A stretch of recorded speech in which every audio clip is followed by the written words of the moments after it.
nous allons tâcher de tirer un enseignement de la paracha de Balak. Balak était un roi qui haïssait le peuple juif, qui avait mandaté Bilam pour, à Dieu ne plaise, maudire le peuple juif. Et notons tout de suite que les prétendues velléités de Bilam à notre égard se sont transformées en bénédictions. Mais une question se pose. Puisque Balak était un rachat, quelqu'un qui haïssait le peuple juif, pourquoi la Torah a-t-elle retenu son nom comme celui d'une paracha? Alors on pourrait répondre qu'il y a également l'exemple de Korah. Korah qui s'était rebellé contre Moshe Rabbeinu, et on pouvait se poser la même question, pourquoi la Torah a-t-elle retenu le nom de Korah? Mais on pourrait répondre que Korah, lui, était un juif. C'était quelqu'un qui finalement a fini par faire Teshuvah. Et on comprend que la Torah finalement conserve son nom comme pour dire que la Teshuvah, même si on a été aussi loin qu'a pu aller Korah, est toujours possible. Mais concernant Balak, quel enseignement pouvons-nous tirer? Puisque lui-même haïssait le peuple juif. Eh bien, c'est que nos Chachamim nous disent, de Balak va venir Ruth la Moabite. De Ruth va venir David Amelech. Et de David Amelech, avec l'aide de Dieu, viendra Mashiach. C'est dire que de l'amertume est sortie la douceur, de l'obscurité que représentait Balak sortira la lumière. C'est que là, il s'agit d'un bien qui vient après une obscurité.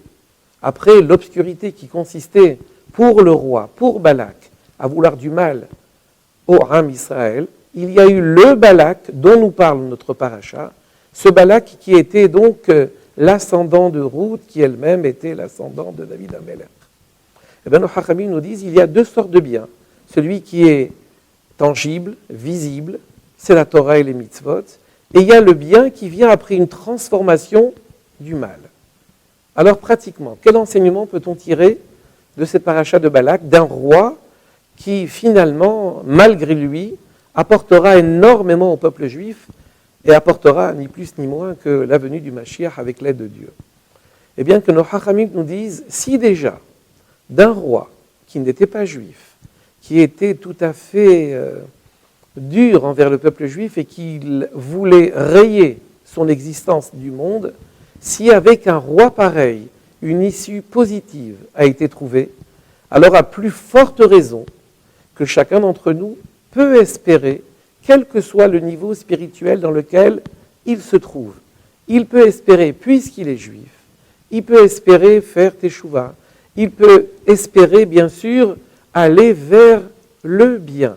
C'est ça toute la supériorité des Baalei Teshuvah, de ceux qui font Teshuvah, par exemple, par rapport aux tzadikim, puisque les Baalei Teshuvah ont le mérite et la possibilité de transformer leurs erreurs en mérite, leurs fautes volontaires en mérite, si toutefois leur Teshuvah, leur retour vers Dieu était un retour plein d'enthousiasme, plein d'amour, inconditionnel.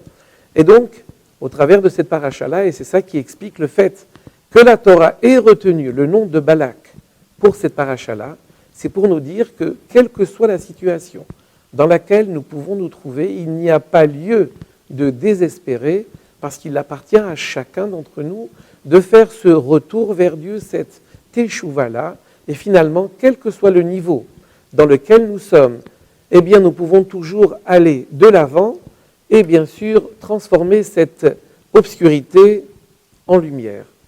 Alors, s'agissant de cette transformation-là, eh bien, Balak a apporté sa vraie contribution à l'histoire, puisque donc il sera celui qui amènera le Mashiach.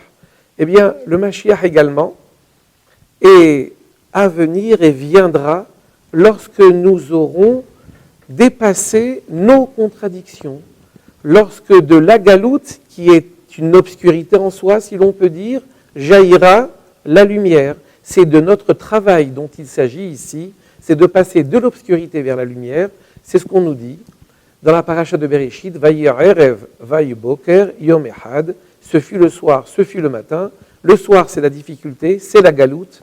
Ce fut le matin, c'est la résolution de nos difficultés, c'est la Géoula. Mais nous laissant un espace de travail, eh bien, la Torah a voulu que nous participions à l'œuvre de Dieu et que nous fassions comme lui, de la même façon que lui a fait passer son monde de l'obscurité vers la lumière. Il nous appartient de faire passer spirituellement le monde de l'obscurité, de la galoute, vers la lumière de la Géoula. Avec l'aide de Dieu, puisse-t-elle nous arriver rapidement et de nos jours. Au revoir à tous.